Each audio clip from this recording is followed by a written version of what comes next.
Hello, everyone. Welcome to Arash's World. We have a special episode today with Pamela Brinker. How are you doing? I'm doing well. Thank you for having me here with you. That is great. So thank you for being on the show. And we have a very important topic that we're going to talk about, but also your book. But before we dive into that, how would you briefly describe yourself here for our audience?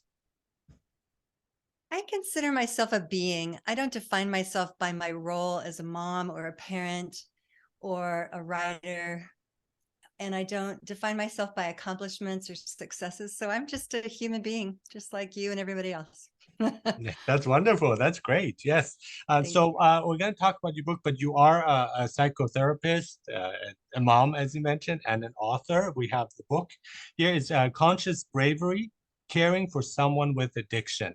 And before we really also dive into this, there are already quite a few things that I find amazing that the word conscious is there. It's not just being brave, but kind of a meta awareness of that courage that it takes. So that's very important, and that you're focusing on addiction, but on those who give care to people with addiction, which I find also very interesting too, because um, often there isn't enough about them. It's about the addiction itself, and so uh, let's talk about it. I love your phrase meta awareness because to me, how we do anything, how we care for someone that we love who struggles with substance use issues or mental health, or how we help someone we love who has cancer or got in a car accident, all of those things have to do with how aware we are, how conscious we are. And it's not just in the pleasant moments or even the more challenging moments, right, Arash? Mhm. It's during even the most harrowing devastations. And so to me, because of the experiences I've had in recent years, I've learned that consciousness means being awake, aware, and alive in any given moment.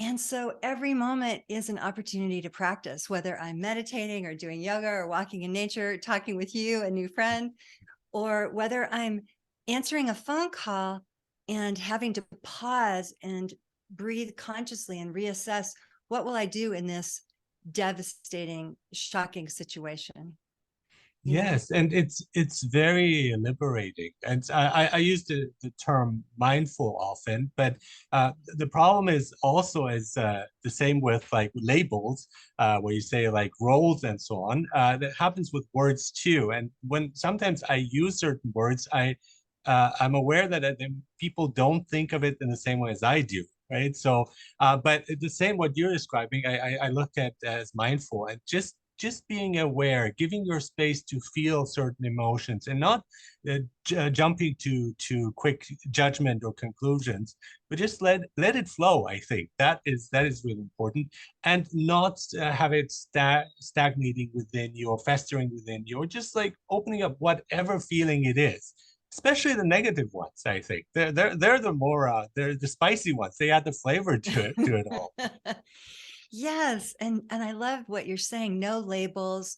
Sometimes there aren't words for our experience, but we do want to honor them, honor our experiences, and honor our emotions and our emotional states, which for me as a therapist are different.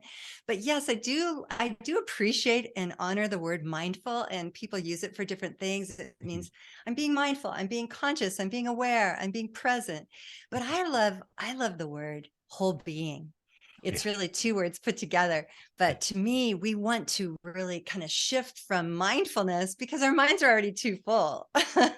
Mhm, and mhm. and let this phrase that we've used, mindfulness, morph into something that actually is more expansive and means more what we're actually trying to say, which is let's be whole being aware. Let's be aware from our whole beings. We can say it in different ways.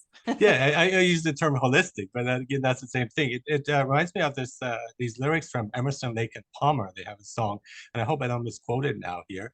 But you don't have to be well to be wealthy, but you have to be whole to be holy, which Mm, I thought kind of fits in here in our discussion. But love it. great. That's great. Yeah, so you're talking about personal life experience as well as your professional life experience, and talking about holistic. and you are integrating them in very fruitful, productive ways, and that are going to help many others. So you yourself, you have two sons who are suffering from mental health issues and substance abuse or addiction, and that I think gives it a whole different perspective on things, because it's one thing to theoretically know things and academically study them and know all these theories. It's another thing to really go through them and experience them. So just briefly, what would be your personal experience, and how did you manage it with or combine it with your professional background? Mm. To me, conscious bravery is courage in action. And I didn't have the capacity for that about 12 years ago. I had had a life that was like a lot of people's lives, mixed with a lot of salt and pepper, different kinds of things, the yin, the yang, a lot of grief, but a lot of goodness and a lot of I don't know, just I was very satisfied and felt like I really was doing what I had dreamed of as a psychotherapist, and had really had a lot of fun and success as an athlete, competitive athlete, and just fun as a musician and things like that. Oh, cool. But then I was married to a wonderful man who was diagnosed with grade 4 glioblastoma brain cancer, and he died a year and 3 months later.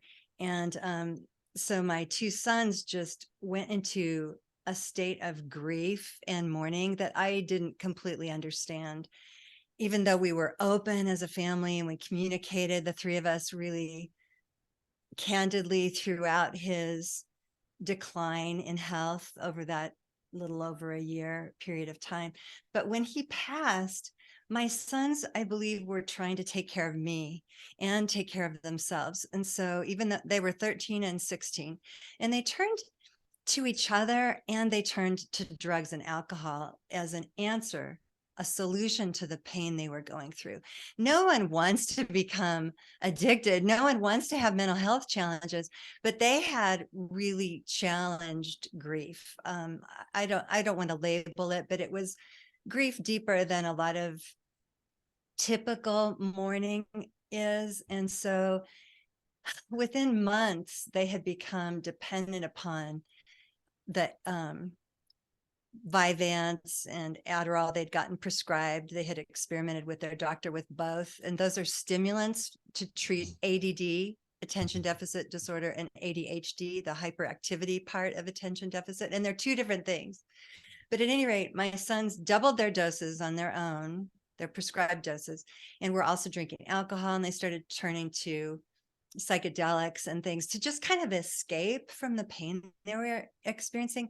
And within 3.5, 4 years, they became addicted to methamphetamines. So street crystal meth, different kinds of meth that they would get, and they would still use stimulants and other things. So it was really harrowing for me. Having been someone who never used drugs, I just didn't even know. I had to educate myself about the world. I was turning to every book, every resource, different kinds of therapists and therapies. I did psychotherapy, acupuncture, chiropractic, and I was doing my typical meditation and yoga practices. But really what I found is that I had to change. I had to morph, and I had to transform in short order. And it wasn't easy at all. I floundered and I messed up, and I yelled at them, and I regret it. And then I would find the calm again, and I would say, hey, can we talk? I'm really sorry. What's going on? And anyway, I made a lot of mistakes as a parent. And so I decided to use not only what I had taught all my clients for years and years, these tools and practices that work, but I started modifying them for myself and for my clients at the time, because I continued to practice as a therapist and as a workshop leader. And you know what I found was that these practices work, but they're unique to every individual and to every Yes. situation. And so I started really embodying this. There's not a one size fits all to anything. People don't come into substance use a certain way, and people don't get out of it and recover one certain way either. And so that's what I would love our listeners to know, and what I really hope that readers of my book will get, that there is not a one size fits all, but there are specific tools and practices that work to help us through the most challenging situations, the most torturous agony.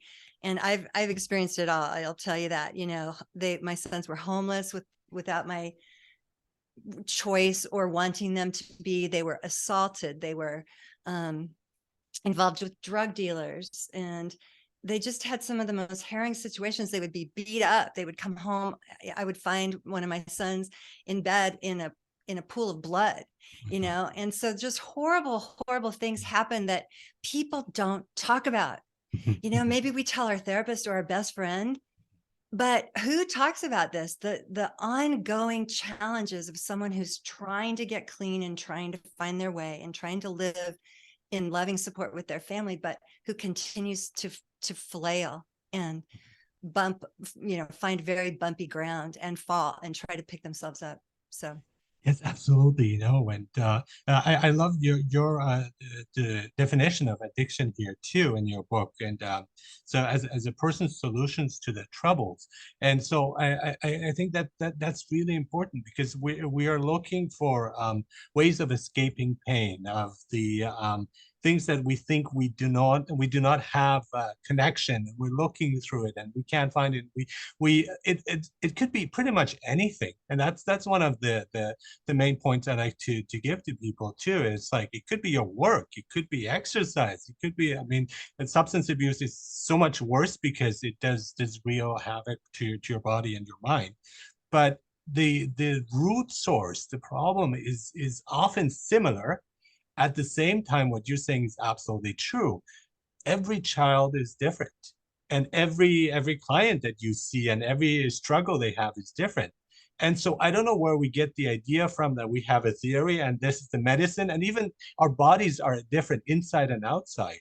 So if you give a medication to someone, they might have an allergic reaction to it, or it might not work for them, or it works better with another one. And so that whole notion of one size fits all, it's really outdated and it's ineffective.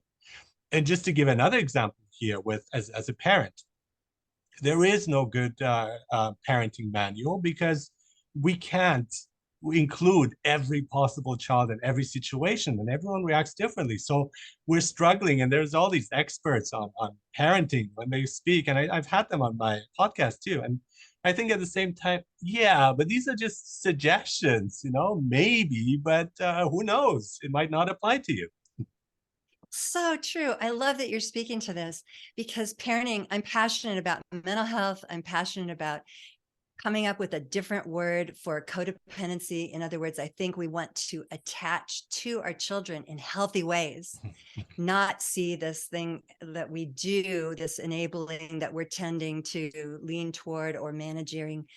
That's not a disease. That's a normal human response to a very challenging situation that we find ourselves in. And so parenting is an inexact science. But, I think you named part of what the solution is: to be conscious, to be present, and to really transcend some of these old modalities that don't work, and figure out how can, as my friend Brad Reedy says. So I love Brad Reedy. He has his own podcast, Finding You. He's written a book called The Audacity to Be You, and another book called The Journey of the Heroic Parent. But he and my friend Kevin McCauley and other people are really helping us to uncover what is conscious parenting. It may or may not even be healthy parenting, because we're trying to find our way through some really crazy patches of mud, bogs, even quicksand, and we're in the forest and we feel like we're alone half the time, even though we might have support groups or therapists or whatever. And so we're trying to find our way. And so how do we do it? We become more aware, and we learn how to connect, right, Arash, in a way that isn't necessarily standard. We are connecting with these beautiful, unique beings. My sons both have neurodiversity. A lot of our young people, and a lot of us do, I consider myself neurodiverse. And what I mean by that is my brain doesn't operate the way that maybe my neighbors does, but I don't know anyone whose brain operates the same exact way, or whose emotions do.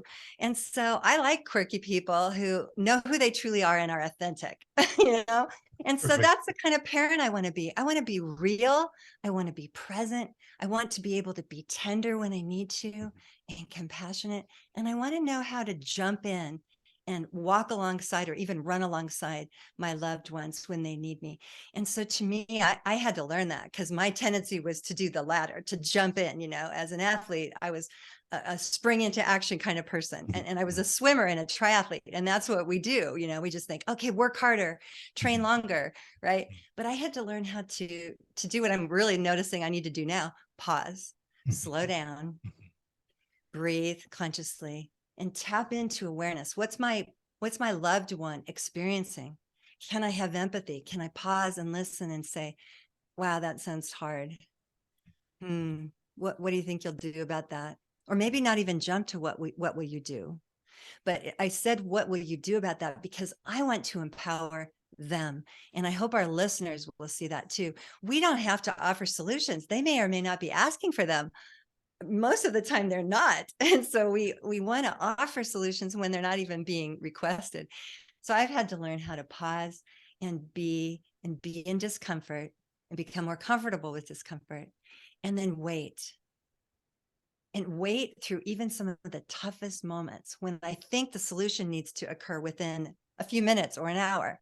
But sometimes when my loved ones, my sons, come up with their own solutions, they're better and they buy into them more. And I mentioned Kevin McCauley. He is the didactic person for all the Meadows treatment centers.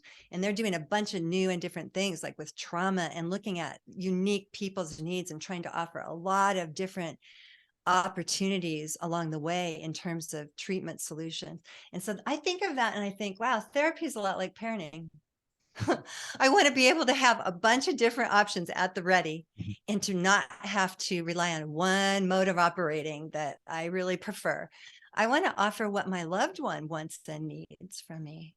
Yeah, and it's often a matter of control because we would like to have control. We would like to control others, especially our children, and that causes frustration when they're out of our control. So they're not behaving as we would like them to do, and in many cases also suffering because we say, well, but you shouldn't be doing this. This is not good for you, and so on.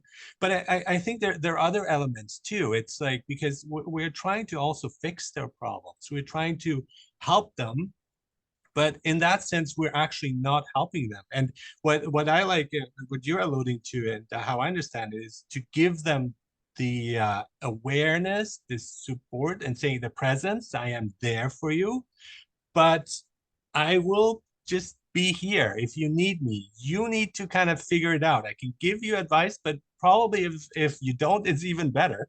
So then they figure it out for themselves. But that's so hard.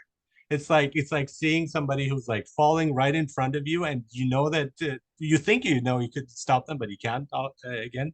But it's difficult. It's very difficult, especially as a parent, because we lose that objectivity we have with other people.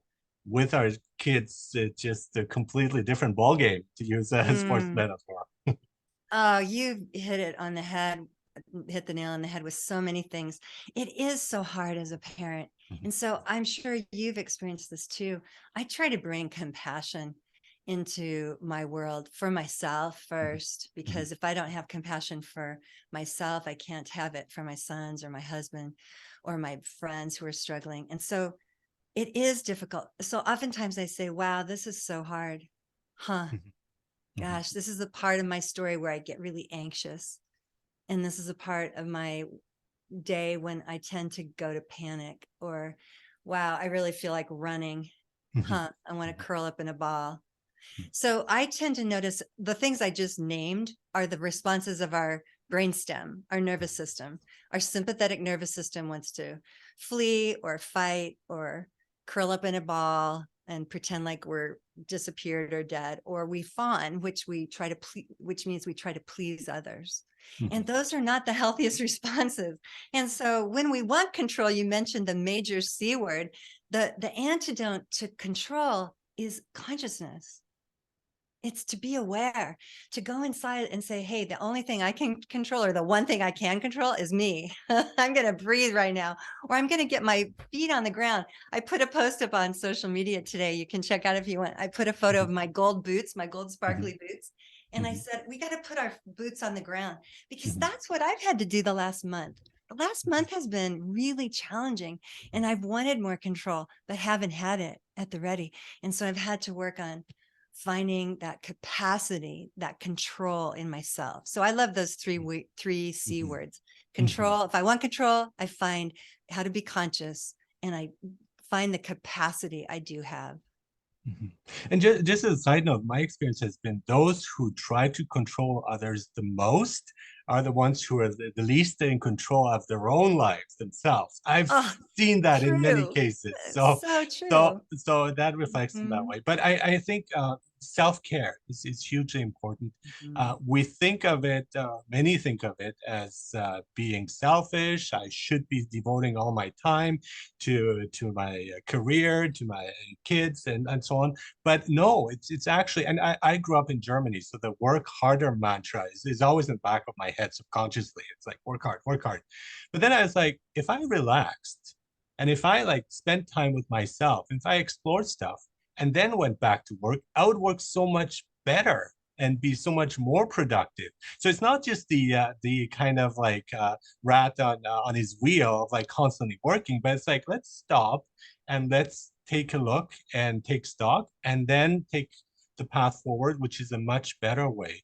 And also for helping others to make sure that we're okay. And then we can help others. Just like the when they in an accident, you give yourself the oxygen first, so then you can help others. And I think that is hugely important. Such wise words, really. Absolutely. Self-care. I have a whole chapter Mhm. on in my book on The example self-care. of the And I tree, I think that's Yeah, wonderful. thank Yeah. you. Yeah. I'm glad you like it. I like the tree of life, and I like to imagine that we have to really be a tall tree and anchor and root ourselves into the earth and ground down, while simultaneously reaching up to what's greater. And then everything in between, we find our capacity in our essence, or kind of our trunk, to carry on, and that connects us to what's greater. Call it God or source, the universe, the beloved, the divine, whatever anyone wants to call it, nature. But really, I love that you are so aware, and I can tell you practice it, of the importance of this, what I call necessary luxury. Self-care can feel like a luxury, especially when we're in the middle of harrowing situations or traumatic times. But for me, that was my way into my life, not out of what I didn't want, but it was the way into my new life. And isn't that true for all of us? We're always embarking on a new life and having to die to former sides of ourselves that don't serve us anymore. That's what happened to me, at least. I had to let go of and actually die to some selves of some parts of myself that did not serve me anymore. And so, yeah, I did that partly through self-care and through all the different aspects of self-care that work for me. And each person finds their own. Our body does it naturally, right? I think the cells die after the 7 years. So we are actually regenerating ourselves within our body physically. So why not also emotionally and spiritually? I think I completely agree with that. And Mm. your view also of like dealing with whether it's addiction or any kind of issues, mental health issues that we're all going through collectively, especially these Mhm. days, much more so than previously, I would think. But it's not feeling compelled, not giving into that craving, for example, when you're looking for addiction, and rewiring ourselves. And I can see that kind of, as you're saying, so the physical part, the mental part, emotional, spiritual, a holistic view of rearranging things and making sure that the parts that don't work, like you say, it's like, okay, well, let's deal with it or let's eliminate it and create a whole again, new being that is going to serve everyone well, not just ourselves, but others as well. And the other point I talked about control, lack of control, and people are controlling. So happiness is the same. If we are happy, we will exude happiness. And so if you want your loved ones to be happy, you have to be happy first. Beautiful. Yeah, I found that, and I'm sure you have too, that if I'm not anchored and rooted in Mhm, contentment, how mhm, can I be a role model mhm, for my sons or my clients, that they can get through tough times of anxiety, depression, trauma, any kind of challenge, how can they know that it can be Mhm. done? So to be to be true to who we are, our very humanness, like we were talking about, and the beings that we are, we want to get the help and support we need. And so I have a little section in the book called Ask for Help, because it is so hard for most of us. Mhm.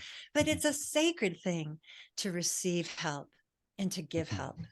We Mhm. forget that we rob others of that sacred exchange when we don't let them help us, and Mhm. we don't reach out for help. Then we're really doing a disservice to ourselves. And so, you betcha, self-care, how to be happy. Happiness is cultivated, and I commit to it, and I guard my happiness with my life, Mhm. because why not? I want to go through this life with vibrancy, and I want to be able to live on both ends of the continuum and everything in between, which means feeling the most sorrowful grief and also experiencing the most ecstatic joy. And I don't really give value of one over against the other. One of my best friends, Daryl, and I were talking about this the other day, and he really is not quite yet convinced that suffering is part of joy. I'm absolutely convinced. I've said it many But times. Yeah. I'm working on it with him. Good. Yeah. Yeah. Absolutely true. I mean, see, it's the best lessons have come out of suffering. And so even the word resiliency, I mean, where did it come from? It isn't like, you don't like wake up and say, oh, I feel resilient today. No, you have to go the path. You have to climb that mountain. And yes, it is Mhm. rewarding if you are aware of it. And again, the meta awareness, and you Mhm. you learn the lessons instead of being trapped or not looking at things. And I think one of the problems is our discomfort with discomfort, being uncomfortable, or with fear of facing fear. And I see many people in any walk of life and pretty much all ages that are afraid. And whether it's what others will think of me, what will my boss think, what will my parents think, what will my kids think, and we should step into that and feel it and experience it so that we can free ourselves from it. But otherwise, it's Yes. just there. It's like this heavy backpack we're carrying around everywhere we go, and we're never happy then. Yes, so powerful, Arash. To experience fear doesn't mean necessarily to be overtaken by it. That's our minds, and bless our minds. They're wonderful. They try to help us and serve us. But when we ruminate, at least I find, and with my clients, that when we ruminate over things, then we really perk it up and take it up a notch. And we're not just experiencing the innocence of fear, which is kind of an alert. Oh, danger, watch out. And it's innocent. It's just trying to help us. But when we ruminate over things, then they become much worse, and we can make ourselves panicked or even terrorized. But instead, as you're saying, and you're singing my song, my friend, because I believe that we want to view fear as an advisor and practice experiencing fear. So feel it in our meditation or out on a walk. Say, okay, I'm going to take a moment and really go back to that fear I felt a week ago. I got through it then. How did I get through it? I let it be inside of me, and then I let it flow through me, like Michael Singer talks about in his new book and in The Untethered Soul. We let things be real, and we experience things. We experience all the most challenging emotions like shame and feeling states of shame that are prolonged. But then maybe we work really hard at it, or we work with a skilled therapist in letting that move through us and see that we did the best we could. And so if we're revisiting fear from a week ago, and we're practicing allowing it in ourselves in this moment, we might find, wow, I can really weather this. I can really handle fear. And this is so important for our listeners and for my readers and anyone who wants to achieve a new level of true enlightenment. To me, that's being present, being fully present, even in the toughest stuff.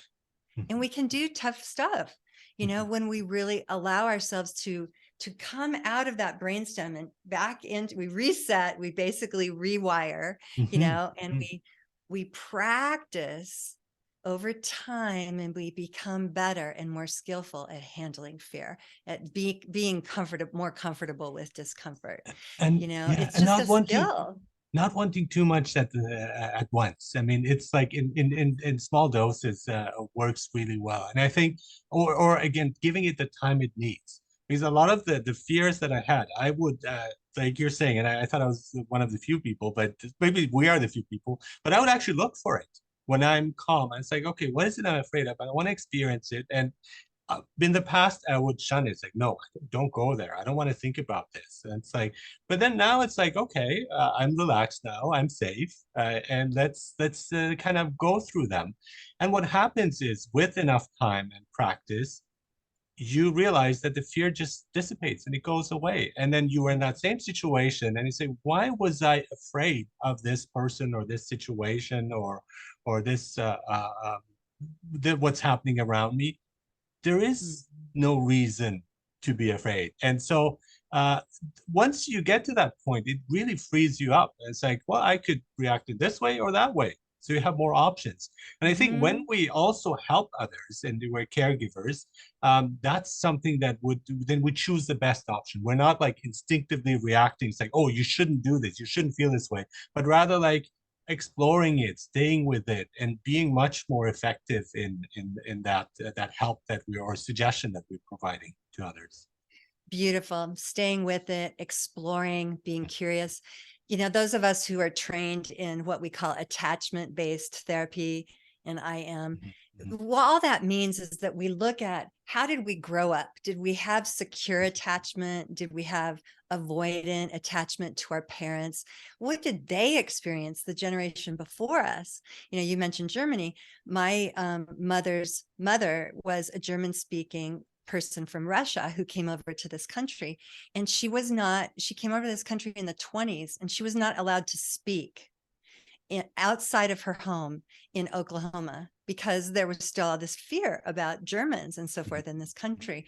And so my mom grew up with some fear that I really didn't understand until much later in life, that had to do with her upbringing and the way her mom parented her and her dad parented her. And so we're dealing with so much stuff, Arash. You know, we're not just dealing with our own patterns and trying to break them and our own, mhm, rewiring. We're dealing with ancestry, and we're dealing with a society that doesn't really champion us when we talk about our mental health issues publicly or outside of boundaries. And so we really want to break not just our own internal patterns, but break stigma, mhm, that's in our society and globally. mhm. And stigma, everyone is affected by them, and it affects everyone at the same time. And when Mhm. you look at the stigma of people who are addicted, of course, but there's also the stigma of the caregiver. And so you're expected to be always there. You're expected to always help them, but Mhm. that is putting also pressure on them. And I just recently watched the Father, the movie with Anthony Hopkins, who has dementia or Alzheimer's. And so the interesting thing about the film is from his point of view. So he's confused. He confuses people. He's not sure. We're not sure if what happened is real or he just made it up. But while it's moving in that sense, I also thought of his daughter who is taking care of him. And at some point where she says, you know what, I can't. And her husband who says, send him to a home because this is not right.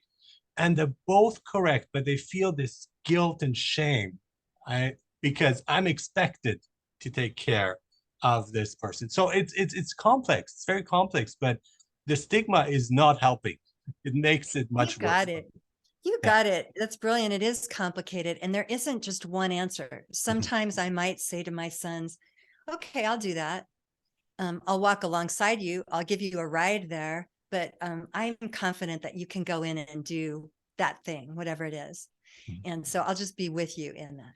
Other Mhm. times I might say, no, I'm sorry, I can't do that right now. And it isn't necessarily to teach them a lesson. Our boundaries are not to make other people be a certain way or to control them. Our boundaries are for our own sake, so that we can be authentic and be our best true selves. And I've had to learn that the hard way, but I'm finally coming around. I'm a slow learner, I'll tell you that.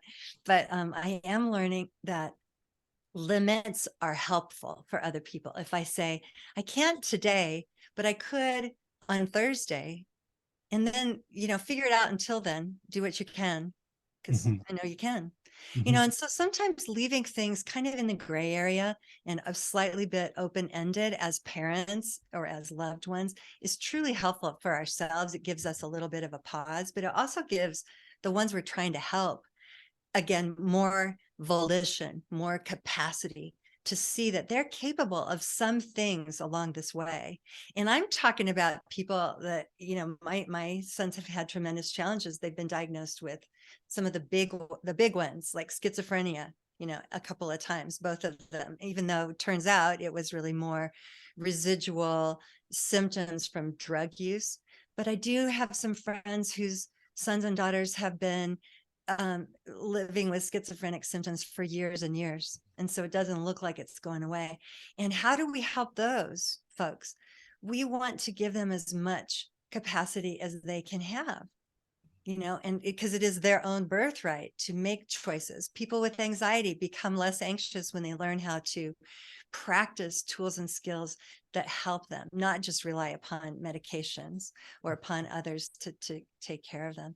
So again, I love what you're saying, and this is hard stuff. And you might get some chat comments or something about some of the way I'm saying this. So I hope I'm being clear, but again, I'm really trying to get to the empowerment that we experience when we make our own choices and the ways that we can help our loved ones empower themselves. Now, that doesn't mean we don't want to help them get treatment.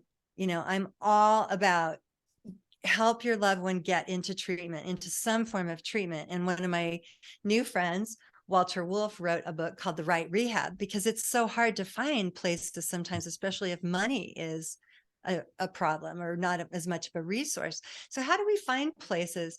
That's really a very individual thing too. But we want to partner with our loved ones. And I talk in my book about one of the choices one of my sons made once was to go to a substance abuse primary treatment center when really he was having more mental health primary issues. But I told myself, this is what he's choosing right now. He'll buy into this better if he's making this choice. We can take on the mental health challenges after he gets clean and sober. And that is what happened. And so sometimes giving our children the ability to choose the college they want to go to, maybe not the one they got the scholarship for or whatever, choices like that are important. Then they can make the mistakes that they need to make to learn the lessons. Mhm. And it doesn't matter if you learn quickly or slowly, or as long as the lesson is there and we can connect with it. And I like what you're saying about instinctive reflex, because it becomes part of you and respond in that way. You don't even have to think about it. It's part of your whole being. And I think that's important, but it takes a lot of practice.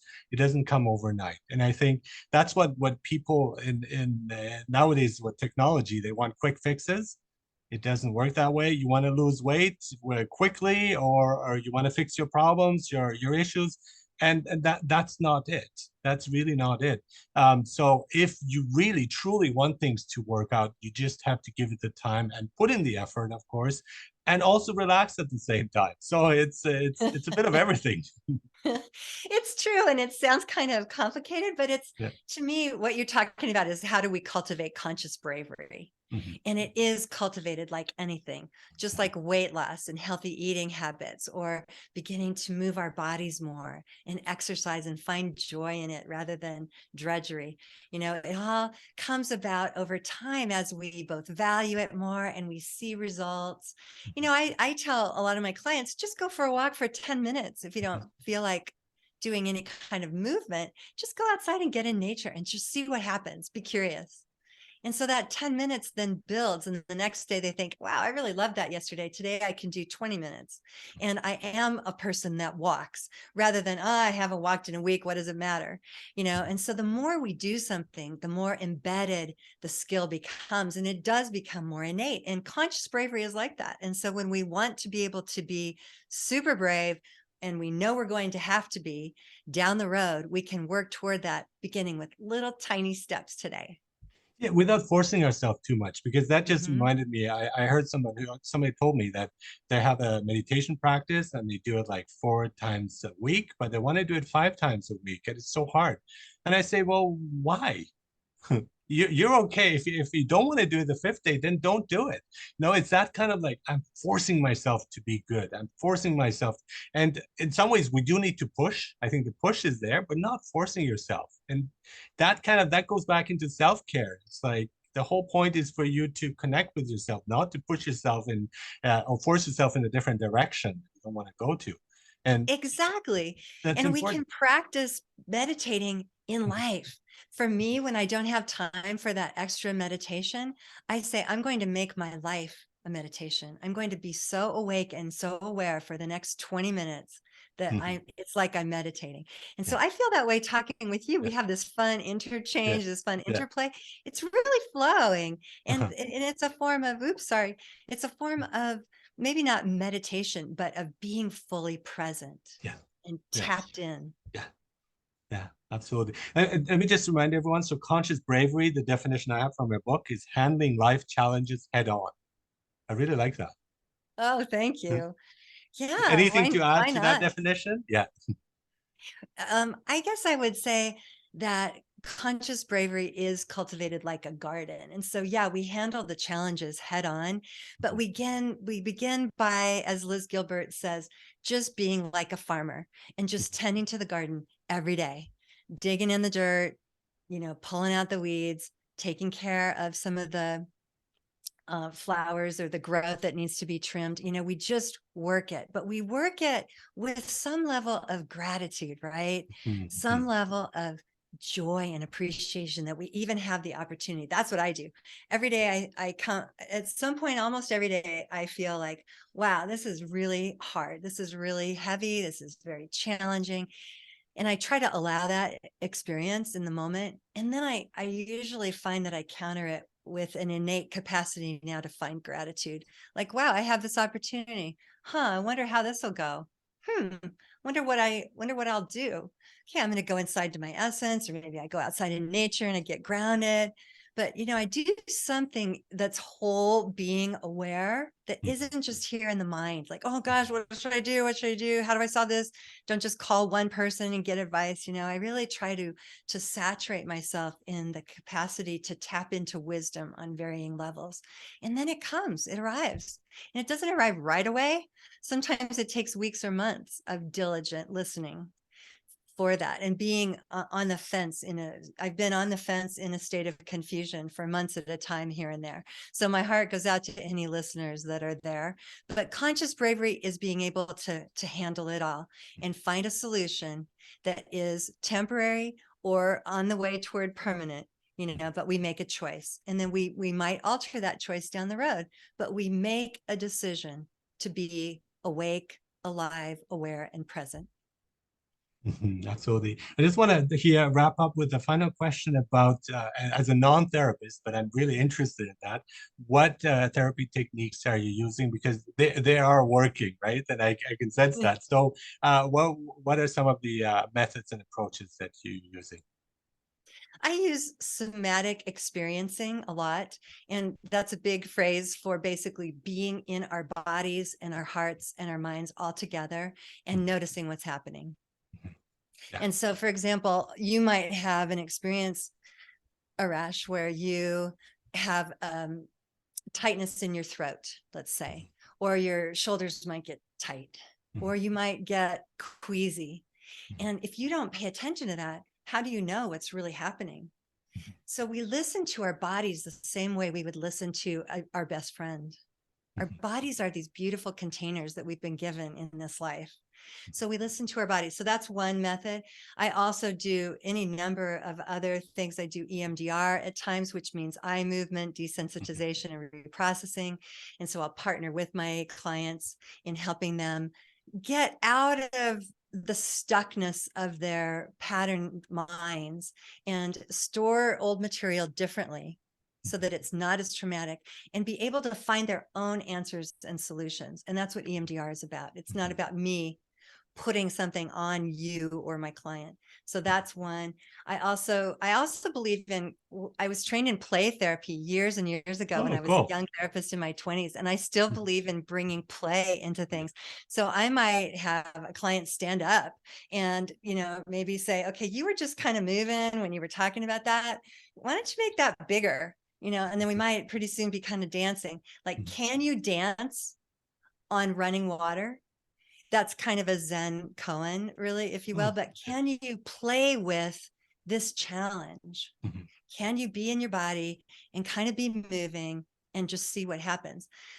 From another colleague, I learned a practice that I've changed quite a bit, but it's called disco.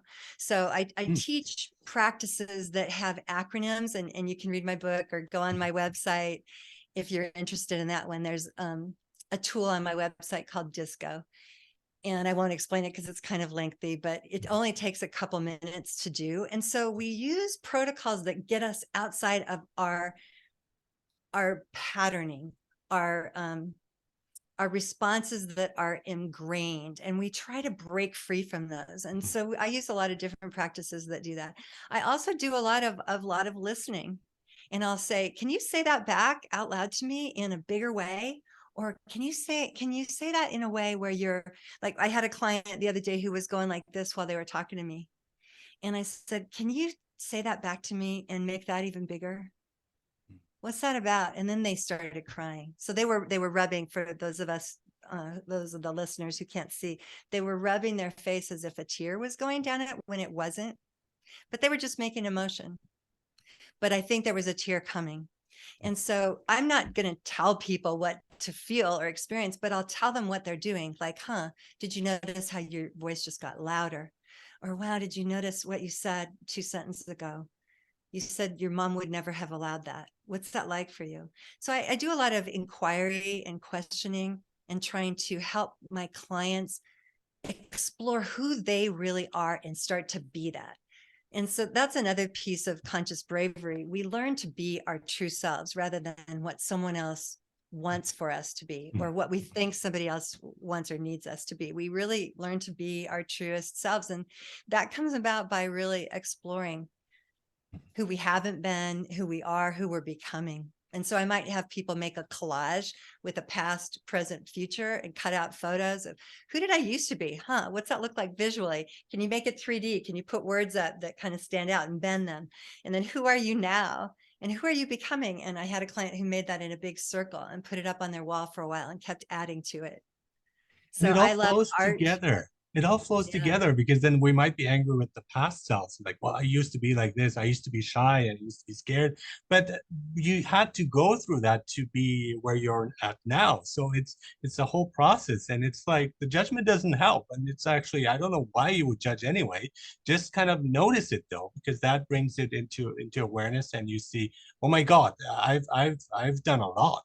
I've succeeded a lot. I've progressed a lot, and that is, I think, important. So that I like that collage thing of like looking like this is who I used to nice. be and this is who I am now. Even like just yesterday, and I compare like even like within smaller time spans, like, oh, this used to annoy me yesterday and now I'm fine with it. Yeah? And take note of Brilliant. that. Yeah, Very I think that's astute to yeah. notice even the judgment. Mhm. Like, I'm really judging. Wow, Yeah, I'm really hard on me. yeah, Huh. yeah. Yeah, and not being hard on being hard on yourself too, because that can continue. Wonderful conversation. I enjoyed very much. Pamela Brinker, your book is Conscious Bravery, Caring for Someone with Addiction. And caring is so important. Self-care, caring for others, caregivers. And thank you so much for being on Arash's World. Oh, it's a delight to talk with you and to be with your listeners. Thank you for the honor. Thank you. Take care.